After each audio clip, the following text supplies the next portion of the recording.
प्रेरणादायक एवं मनोरंजक कहानियों के लिए चैनल को लाइक और सब्सक्राइब करें। एक सज्जन ट्रेन में अपने डिब्बे के अंदर घुसे तो उसे एक बूढ़ी महिला के रोने की आवाज़ जोर जोर से आ रही थी। उसे लगा शायद कोई विवाद हुआ होगा, तो उसने ज़्यादा ध्यान नहीं दिया।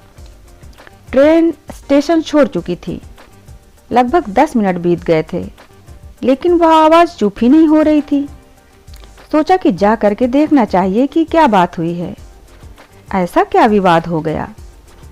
जा करके देखा तो दरवाजे के पास में बूढ़ी अम्मा बैठी हुई थी और 2-3 लोगों ने आकर के पूछा भी कि अम्मा क्या बात हो गई, बता दो, लेकिन उसने कोई बात नहीं बताई। उस व्यक्ति ने जाकर कोशिश की कि अम्मा क्या हो गया, आप बताओ तो सही, लेकिन वह माताजी कुछ नहीं बोली। वह सज्जन उनके पास ही बैठ गए और 5-10 मिनट तक उनसे जिद करते रहे कि बताओ क्या बात है।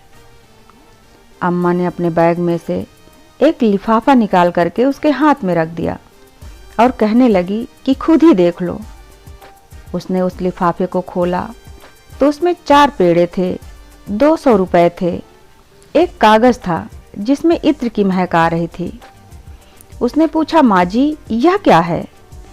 तो वह और रोने लगी और फिर रोते रोते बताने लगी कि मैं वृंदावन बिहारी जी के मंदिर गई थी दर्शन करने के लिए। बहुत देर तक लाइन में लगी रही, फिर मेरा नंबर आया तो मैंने प्रणाम किया, 200 रुपए दिए। उधर से मुझे सिर्फ एक पेड़ा मिला। मैंने पंडित जी से कहा कि मैंने 200 रुपए दिए हैं, मुझे 2 पेड़े तो दीजिए, लेकिन उन्होंने मेरी एक ना सुनी। मैंने अपना पेड़ा भी वापस दे दिया कि ये भी रखो अपने पास, और बाहर आकर के अपने कन्हैया को कहने लगी कि क्या करते हो आप।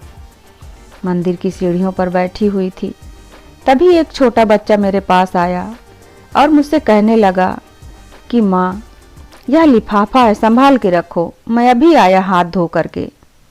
बच्चा हाथ धोने के लिए नल की तरफ बढ़ गया, लेकिन फिर लौट के नहीं आया, दिखाई ही नहीं दिया। उसका इंतजार करती रही बेटा, लेकिन वह नहीं आया। मैंने जब लिफाफा खोला तो उस लिफाफे में मेरा 200 का नोट मिल गया, 4 पेड़े भी मिल गए और इस कागज से इत्र की महक आ रही है। इसे खोला तो इस पर लिखा था कि मैया इतनी छोटी छोटी बातों पर अपने लाला से नाराज नहीं होते। दोस्तों, अगर आपने सच्चे हृदय से ईश्वर की भक्ति की है, सच्चे हृदय से उनका नाम लिया है, तो उनकी कृपा अवश्य बरसेगी। वह किसी संकट में आपको परेशान नहीं होने देंगे। अगर कोई संकट आया भी है तो विश्वास रखिए, आपकी मदद करने के लिए वह अवश्य आएंगे। धन्यवाद।